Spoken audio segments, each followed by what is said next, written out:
everyone. Brianna here with another installment of our Insider Perspective Nurse series. We are a site that is built by nurses for nurses, and we aim to provide a collaborative social space for nurses across all levels to share resources and guides, camaraderie, humor, any tales from the bedside, and work-life sanity savers. Today we are joined by Dr. Daihnia Kunkley, who also goes by Dr. D. She has an extensive background in maternal child nursing, in hospital leadership, academia. She's a vocal advocate for diversity, equity, and inclusion within the nursing profession. She's a current lecturer at Yale School of Nursing. She's also the founder of two active organizations, the League of Extraordinary Black Nurses and Daihnia's Joy LLC, which is a consulting company that works to drive positive change in healthcare, empower expectant mothers, as well as inspire Black nursing professionals to achieve leadership goals. So we will be getting into all of that today, but first I want to welcome you and thank you for joining us this afternoon. We're so happy to have you here with us. Thank you so much. It's a pleasure to be here. Thank you for the opportunity. Of course. Well, tell us right from the beginning, how did you get your start in nursing?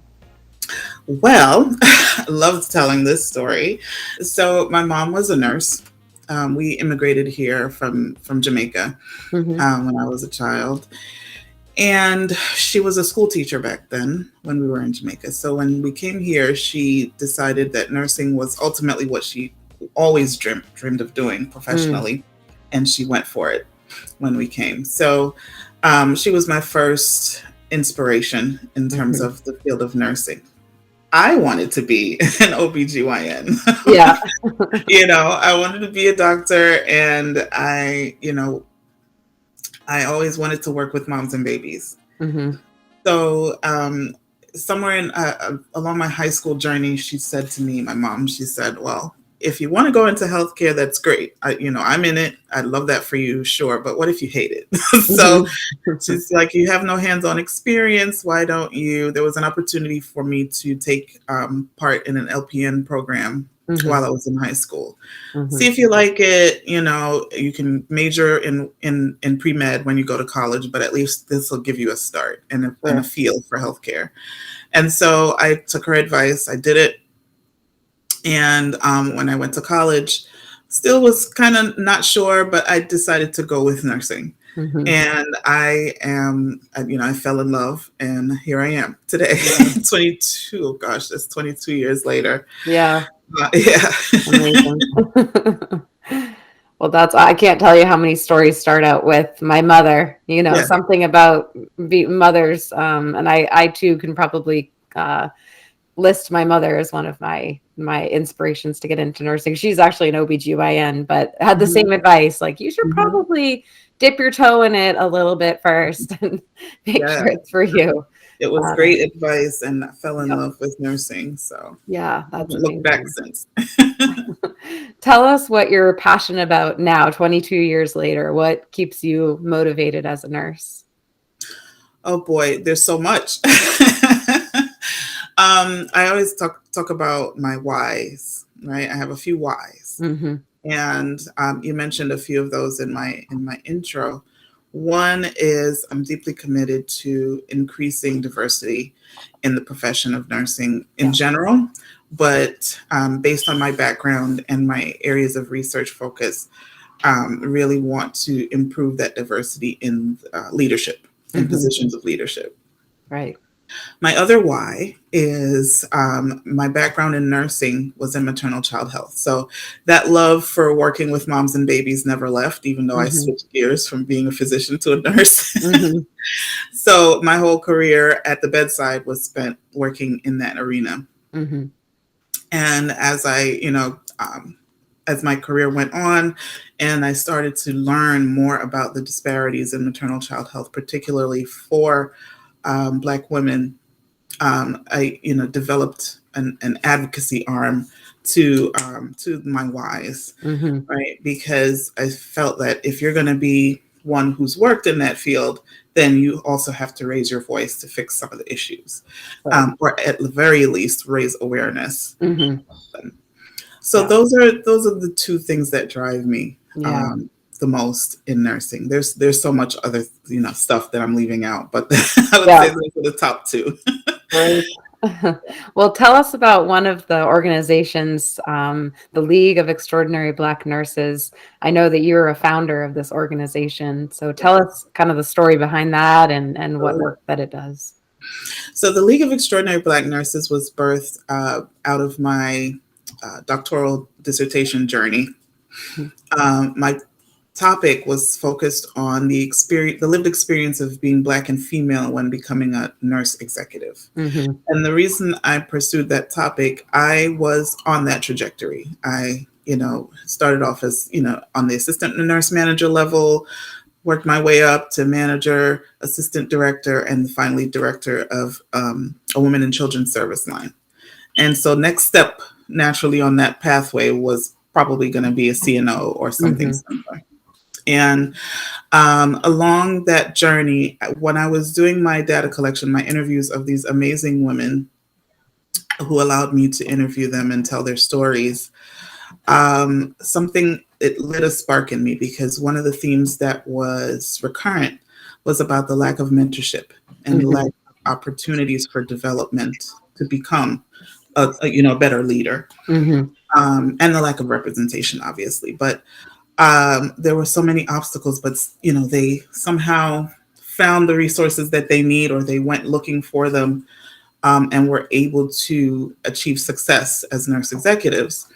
And I thought, there's such a need for more mentorship programming and supportive resources. So, there aren't too many nationally professional organizations for nurses that are specific to minority nurses and nurses of color. So I wanted to create another. I know of the National Black Nurses Association. They do amazing things, but it's more so about increasing the number of supportive resources, right? So I decided to start this organization, and we're still in our baby phases, obviously, but the three guiding principles are leadership, mentorship, and scholarship. Right. And so we have supportive workshops that we offer periodically. Last year, we did about 8 workshops throughout the year. We have a mentoring program called Nurtureship. And so those are some of the things that we provide to our followers. Yeah, that's great. I love the intention behind mentorship programs, because I think any nurse that is lucky enough to actually have a mentor as you're learning is so fortunate, but it seems like something you luck into, as opposed to something that's really intentional that you can seek out for yourself. So I'd say many people share that sentiment. A lot of times it's just kind of by happenstance, you find a nurse who's more mature or more experienced, and you kind of latch on, and it's an informed relationship. And those are great too, right? But something about being intentional about seeking someone out who is willing to pour into you, and talking about actual goals and what you want out of the relationship, how they can help you, in your career, is so crucial. So agreed. Tell us about the other organization that you founded, Daihnia's Joy, which is a consulting firm. Can you tell us a little bit about the mission and the vision for that? Sure. So Daihnia's Joy is all about a few of those whys that I talked about earlier.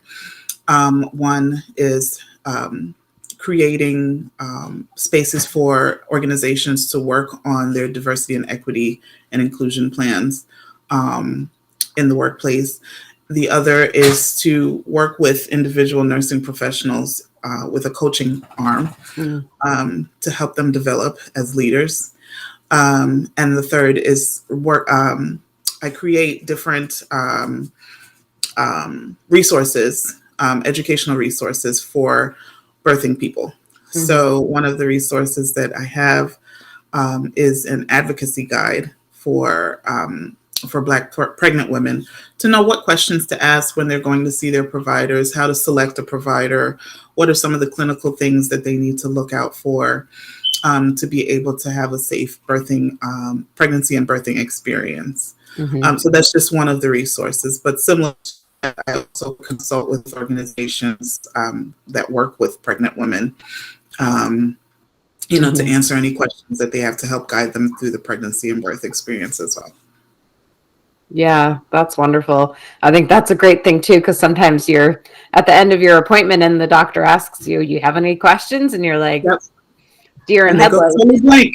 Yeah, I feel like I probably should, but I'm just going to plan on remembering them in my car on the way home and then worrying about them until the next time. Yeah, and self-advocacy comes from a place of empowerment, right? Yeah. And being empowered means having all the knowledge that you need, right? And to feel confident in when you need to ask your questions, so you don't, you're not second guessing yourself. So that's what that guide is aimed to do. Yeah. And also I think for especially new mothers to be an empowered part of their care so that they don't just feel like they're being taken along on a trajectory that they actually can have a say in, how certain things can go. And I think that's important, especially when you're doing something you've never done before, which is absolutely delivering a child and being pregnant for the 9 months ahead of time. I know one of the offshoots of your consulting business is the Sequel Effect, which is a nurse leader residency program. It sounds amazing. I was reading a little bit about it before we jumped on here. Can you tell a little bit more about that program that you developed and what it does? Sure. So the Sequel Effect is named after Mary Sequel, who is historically one of the trailblazers in the nursing profession.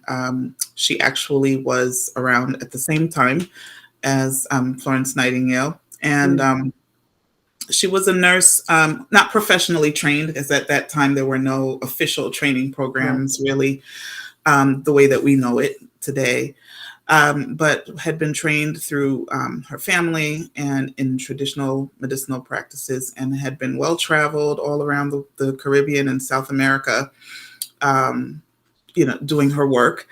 And she volunteered to participate as a nurse in the Crimean War. So the same war that we, Florence Nightingale is associated with as the leader there. And she was denied for, we can only assume for many reasons. But she decided to start her own thing because she believed in her purpose. And she created a hospital for wounded soldiers. And so she's recognized for her efforts at that point. And I named it the Sequel Effect because I thought, what is this this thing that she possessed, right? That didn't discourage her when she was told no. And she continued anyway and found a different path to still fulfill her purpose. And I bottled that up as the Sequel Effect. Yeah. So that's where the name came from. But the program is actually informed by my research, my doctoral research about becoming a nurse executive as a minority nurse. And it is, the whole curriculum is centered around the results of that study, lived experiences, my own lived experiences, and those of other colleagues that I've worked with along my journey to create it's a different program in that it's not teaching you specifically leadership competencies as you would be familiar with other leadership development programs, right? But it speaks to the individual and the intersectionality of when they're in their role as nurse leaders. What are some of the unique challenges that they may face or are already facing, and how do they then navigate those spaces where they may be underrepresented? We do cover leadership competencies within that, but the focus of the program is to kind of talk about how to be a leader when you're maybe one of few or one of the only, or the only, right? and what that looks like, how to create relationships, how to network, how to build your professional profile, because these are Mm-hmm. some of the things from my research that these executives said nobody taught me these things. I Right. had to kind of learn as I went. And Exactly. so that's where this program really fills in the gaps to complement maybe other professional development programs that they may encounter. Yeah. Or it may be the only, because I do know that many organizations don't offer Mm-hmm. their leaders any kind of real support and development other than maybe a 1 or 2 day orientation or Right. Right. shadowing another leader or something Yeah. like that. Yeah. It's not very formalized Yeah. and intentional. So this may be the only, program that they have access to. Right. And I wanted to really create something special. Yeah. I can imagine it's almost, I don't know if relief would be the right word, but a validation of That's the word. That someone's is the word. experiences and realizing like, yes, these are things that I'm facing and we do have different experiences, and how can we channel our differences into giving us an added edge as Mhm. opposed to something that we have to constantly be trying to overcome, if that makes sense. But to be in a space where other people have gone where you have gone before, and to really understand where you're coming from, I think must be just an incredible experience for the people that go through this program. Yeah, So absolutely. I, And you hit the nail right on the head. That's the word that keeps coming up. I yeah, feel so validated with this yeah, experience, with this program. yeah, And so I'm really, excited about what's to come, because I mhm, just changed the formatting to become more of a group coaching format. I was yeah, offering it as like a 3-hour masterclass. And I realized very quickly that there's yeah. so much to cover that people left wanting more. Yes, So I can this is imagine going to that's the be case. spread over a longer period of time, Hmm. with more support and more follow up, than it was before. So I'm really excited about it. Yeah, it sounds Mhm. incredible. I hope people watching are taking notes, and we'll have information at the end how they can Awesome. find these different things that we're speaking about. Awesome. In talking about the nursing path that you followed, the obstacles that you encountered personally along the way, and how you were able to overcome them because you've had your own unique journey in nursing. Um, and we touched on this a little at the beginning that, Black nurses make up, I think it's less than 10% of the nursing Mhm. workforce. Yeah, just And around that number. Yeah. yeah, Mhm. and even a tiny fraction of that make up the executive and advanced practice roles. Beyond that, and with minority populations being 3 times that, the Mhm. representation that is there is not what we're seeing in the communities. So there's Yeah. a huge gap right there. Mhm. Um, Mhm. so I love that you have programs that are helping with that. Can you speak a little bit about some of the obstacles that you had to overcome Mhm. when you were making your own nursing pathway? Sure. Or I would have to say my entry into the profession was a good one, Mhm, right? I was able to, at the bedside, work with a diverse group of nurses, mhm. in every organization that I was a part of, and I realized that many don't have that story. Yeah, However, I started to realize that some of it was also organization specific. yeah, So the hospitals I worked at were diverse, but I'd hear stories from other colleagues when I met, the people at conferences and other things, and I'd start to see that not every hospital is this diverse. So that's right. an issue, right? Yeah. Because many of these hospitals were the private hospitals, Mhm, and their nursing staff was very homogenous in terms of mhm. racial and cultural representation. Right. And more the hospitals that I worked at, just to be quite frank, were more of the public hospitals, Mhm. state owned or city owned, Right. and that's where you would see the diverse representation. Mhm. I don't have any scientific studies to back that up. This is strictly anecdotal. Yeah. But I've been validated by my peers, Yeah. in many instances. And as I went more so into leadership, that's where I started to see some of the disparities, right? Mhm. I'd be the only one in the room, Mhm. or the microaggressions, Yeah. statements would be made that were kind of made me think, internally I'd be like, that didn't feel good, but they Yeah. didn't really say anything that was like really like egregious. But Yeah, why right. me the wrong way like this. You know what I mean? So it was things like that, comments about hair and professionalism, my different hairstyles, and those things came into play. So those were my own personal experiences, in the field. Now in academia, I definitely see it more on the side of being one of very few in the spaces in academia. And that's something that absolutely needs to improve as well. Yeah, absolutely. And I think the more, tell us or talk to us a little bit about what you're seeing as challenges that all nurses are facing right now as a result of the pandemic, or just things that the pandemic has brought to light that have existed for many years before the pandemic came. Where do you see that?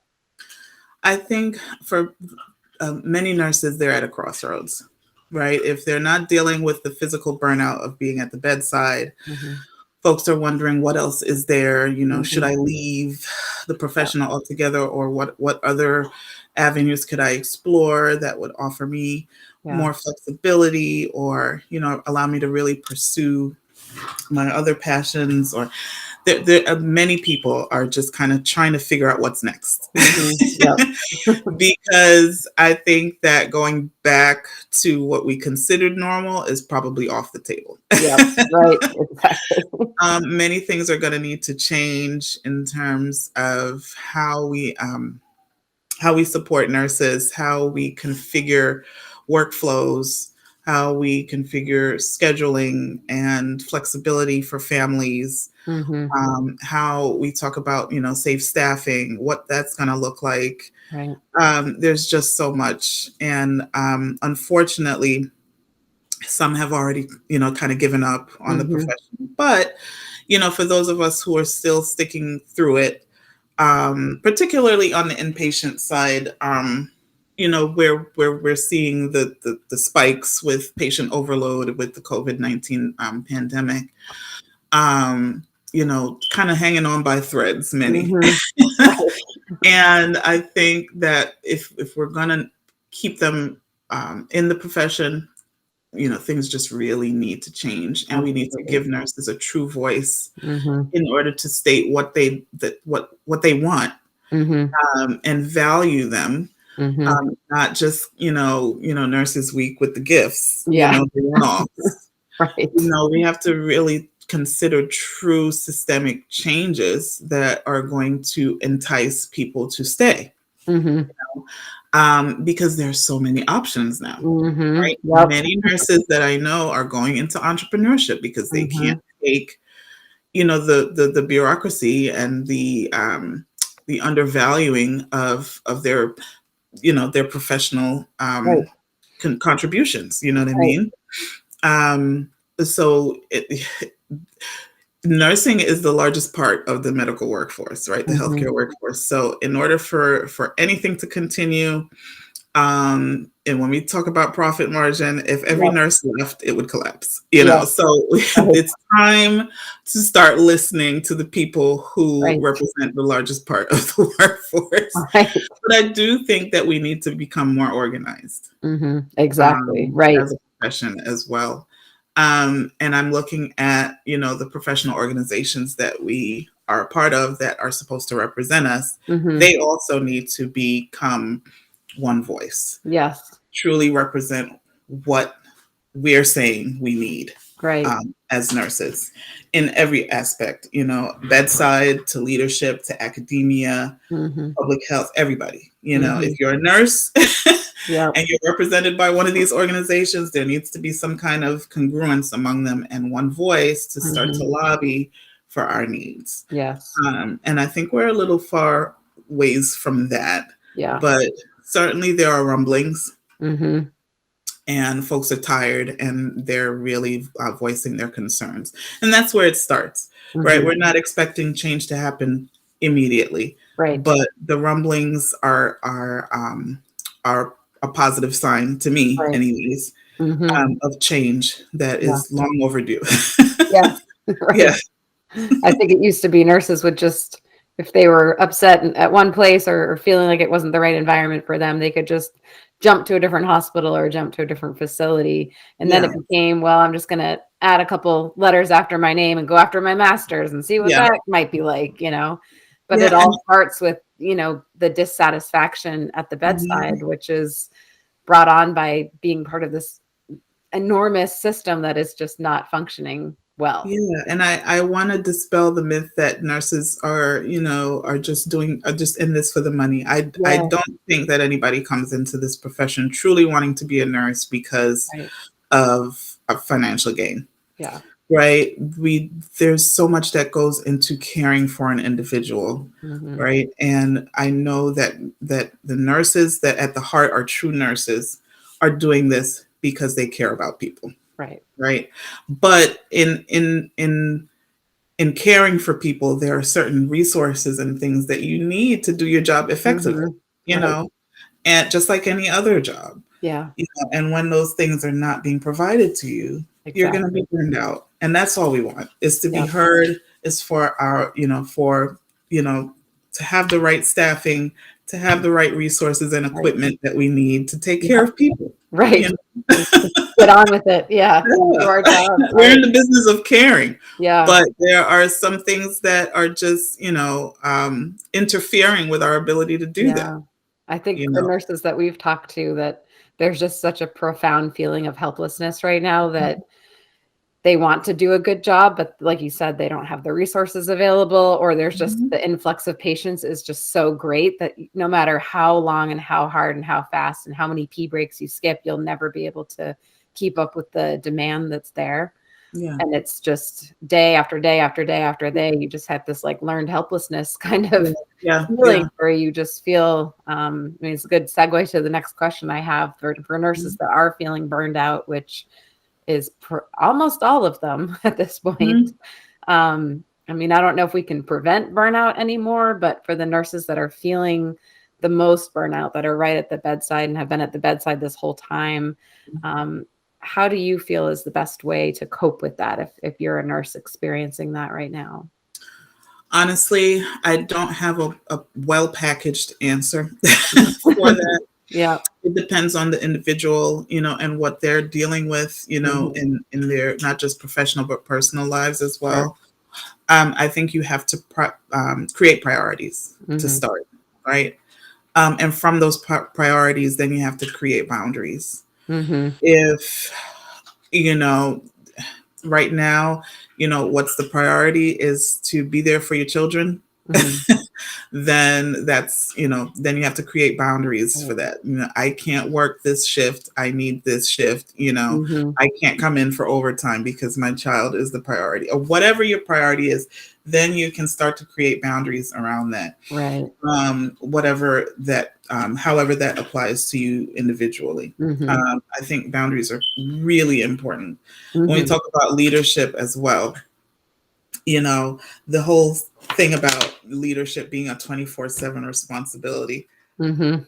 Who wants to hear that? Like, Yeah, right. that's unrealistic, Yeah. right? We know the hospital doesn't close, Yeah, right? right. There has to be checks and that we cannot be responsible for something 24/7. Like, it Mhm. just, and so creating those boundaries, taking your personal time, you know, Mhm. that's really critical. Doing things outside of the work that you Mhm. actually, that cause you joy, bring you joy.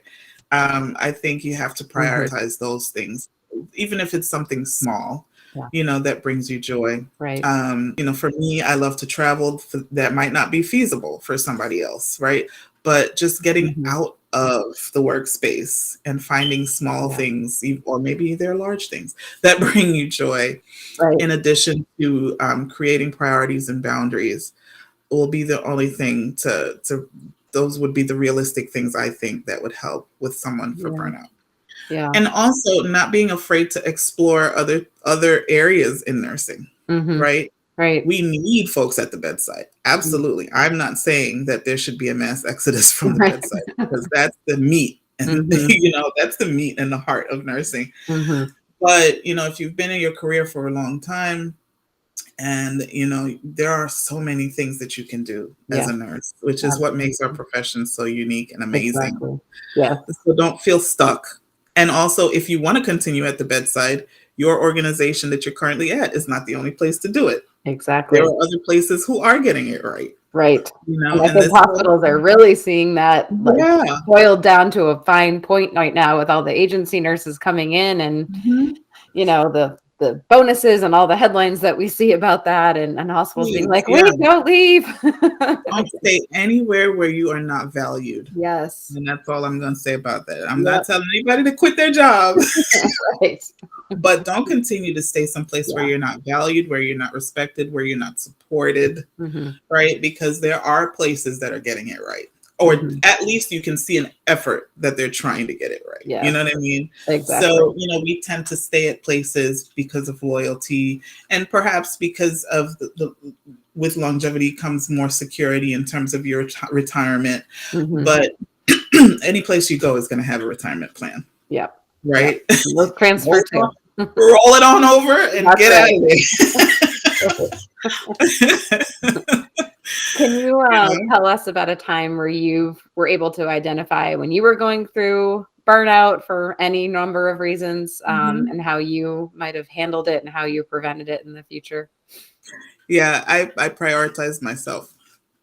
Yeah. I stopped thinking about um, what was the next rung on the ladder Hmm. professionally Hmm. and started to think about what am I truly, truly passionate about and what's the next step that's going to allow me to explore those things Hmm. and truly be happy in Yes. what I do. Yep. It was no longer for me. I reached a turning point. It was no longer about what's my next title going to be. Hmm. It's what do I want to be doing Yeah. that's going to bring me the most joy. Yeah. And for me right now, that is a combination of being in academia full time and then working with my two organizations. Yeah. I am so happy Yeah. professionally, that Yeah. those are the things that, it's a great match for me right now. I get the freedom that academia brings to pursue Hmm. some of these other passions. And Yeah. for me currently, it's the best mix. Yeah. And I would not go back and change it. I did have a little bit of guilt when I left the inpatient setting Hmm.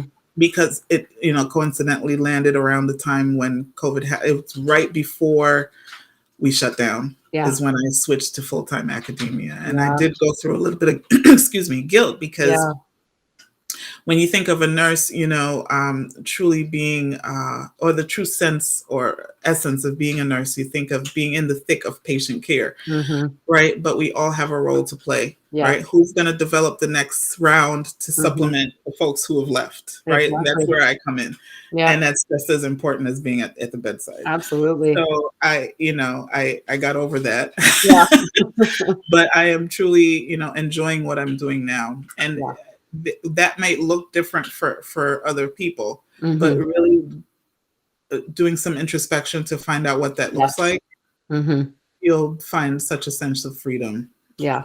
once you I do. agree. Yeah, I had a Mhm. pretty massive shift myself in my Mhm. my role as a nurse or how I was functioning as a nurse, and I felt like Mhm. I was going to lose the nursey part of it if I wasn't Mhm. actually interacting with patients belly to belly. Mhm. But I've since found, just supporting a community of nurses can be even Absolutely. more fulfilling as well. Yeah. So I can very much relate to what you're saying. Yeah. Um, keeping up with COVID, what do you think are the biggest healthcare cracks in the foundation that COVID shone a light on, that it didn't necessarily create, but I think it created this pressure cooker and accelerator, and put us into, nursing into a crisis mode, even though we were already handling the pandemic as a crisis itself. Um, I think that staffing had a lot to do with it. Hmm. Folks were already operating with bare bones, minimal staffing, or sometimes unsafe Yeah. situations across the nation. Hmm. Um, that was, I think, a huge piece of it. And the other thing is um, not giving nursing enough of a piece of the pie when it comes to decision making. Yeah. I'll tell you what I mean by that is that in hospital leadership, and this is backed up by many studies that I've read and also my own that I've done, the title of CNO or chief nurse executive or whatever it looks like at your organization is sometimes included, but not really, in terms of the true decision making that goes on in the hospital. And it is time for that to change. Like I said, we represent the biggest part of the workforce. So then why would, the C-suite, the members of the C-suite, other members who don't have a true role in hands-on patient care be given more of the respect and and be listened to more than the folks that are actually providing the care? Right. It doesn't make sense to me. Yes. If all of us didn't show up to work tomorrow, where would it be more noticed? I'm just going to be quite frank. There are many places who would probably be happy with excluding the chief nurse from being in the C-suite role. Yeah. They'd be just fine with that. Yeah. But I think that's dangerous and it is irresponsible. And it's time to now truly include the voice of nursing and respect the voice of nursing, because as you see, entire systems are crumbling and imploding when you don't have the right infrastructure set up for your nursing staff. Exactly. So that's where I those are just my 2 cents, Yeah. And I think nurses too need to feel like they're being heard on those in the C-suite and in all the areas of the hospital, as well as other team members as well, that nurses rely on and the whole hospital team relies on. But yeah, for the I probably will get in trouble for saying what I said, but See, this is how the uncomfortable conversations is how change starts. Yeah, I mean, honesty goes a long way, I think, and I think nurses respect honesty, and it's something that everybody thinks. So, I know there was a huge push when I was in nursing leadership for improving nursing engagement, and shared governance and giving nurses a voice, and that was great. But then when it came down to it, it was the folks at the top making the decisions, and sometimes they weren't factoring in what they should factor in. Yeah, very much. Yeah, it always it feels like the people that are many floors above you are making the decisions that affect your day to day, but that they have really no true idea of, they only come down when like Jayco's rounding and they're all standing there with their arms crossed and, it's not a true picture of what's really going on down there. They see the numbers, but not the actions. Yeah. And I'll give you a huge example of how that manifested was when our current president's administration came in and they decided to create a task force that had no nurse on it. Yeah. Until we made, a lot of noise and right. But how? How do you make decisions without the largest part of the healthcare workforce? It just didn't make any sense. But that's what happens on day to day, on a smaller scale. And that's what was reflected at the highest levels. Exactly. So. Right. That action alone shows us a perfect example of why you need a nurse with you. Or many nurses. Yes. Let's talk a little bit about community. We're big on community at NurseTech, and making our own little virtual social space for nurses to feel safe in and have an environment where they can just let their hair down and be among people that truly get it and understand. How do you think our community can help nurses or other communities that you've been a part of? I mean, your groups that you've formed are great examples of community and how community can support. And how can community specifically support nurses right now and what we're going through? Yeah, I think, like I mentioned earlier about organizations that represent nursing really do need to get to the point where they are gathering data from the folks who are on the ground, right? And it can no longer be a rat race for who can produce this, the first paper or the first position statement, or, it's really about centering the true voices of the folks who need to be heard. Yeah. Right. And really doing a thorough needs assessment, coming together, right? Because all of us together represent the different sections of nursing, right? Whereas one organization can't possibly represent the whole voice, right? So if we all kind of come together, we'll have a better database of what truly nurses are saying and coming up with an action plan, that represents the majority of voices. I think that is really, really key. Communities, give nurses a sense of belonging, validation, as you mentioned earlier. But we tend to sometimes work in silos. Right. Very true. And I think right now is the time to galvanize and come together. Yeah. Exactly. Our unique communities, and try to find commonalities that will help turn this thing around. Yeah, I agree. Well, I think that's a great place to wrap it up on our end. Your dog agrees. He's like, I've been holding it in all this whole time. Yeah, my neighbor was at the door. I'd love to give you the floor if there's anything else you wanted to mention that we didn't mention, or we always like to ask our guests here if they have a message for nurses today that they want to end on. We always invite them to do that as well. Well, I guess I would just encourage other nurses who are considering what to do next. That you're not alone, that we hear you. You're dealing with a lot.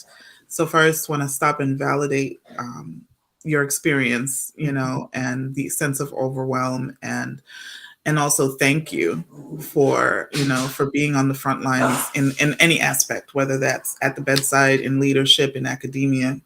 We all have our roles to play. Yeah. But remember to prioritize yourself. Remember to take care of yourself. There's a saying that you can't pour from an empty cup, right? So you got to take care of you first, right? The airlines have it right. Put your own oxygen mask on first before you put someone else's on. Exactly. Prioritize yourself. Prioritize those things that are the most important to you, and try to find joy in the smallest of things. Step away from it for a while if you need to, and come back refreshed. Right? Because you have to do what you need to do to keep you whole. And the rest will kind of fall into place. Yeah. I love it. Well, that is awesome. Thank you for giving us some of your precious